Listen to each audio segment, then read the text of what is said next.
Hello guys, আবারও চলে আসলাম নতুন একটা ভিডিও। আর আমরা কিন্তু রেডি হয়ে নিয়েছি, কারণ এখন একটু বেরোবো বাজার। আরে বাজারে তো যাবো, তার আগে আমাদের কাণ্ডগুলো তো একটু দেখো। চলো আমরা এখন একটু দেখো, তার আগে একটা জিনিস দেখায়। ও দেখো গাইস, পেন আমার কাছে, টপ ওর কাছে। বলু বলু তেরি তেরি বলু বলু এনে মারা বিট মিথ্যা মিথ্যা নাই।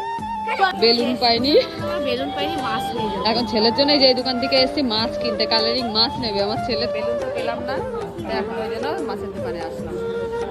আর আমরা কিন্তু যেই কারণে বাজারে গেছিলাম সেটা কিন্তু আমরা পাইনি, তাই কিন্তু দৌড়ে দৌড়ে দেখো বাড়ি ঢুকে গেল। আর আমি বাড়িতে ঢুকেই দেখি এখানে সবাই চলে এসেছে, আর এসে কিন্তু আমার দিদি এখানে বেলুন সাজাচ্ছে।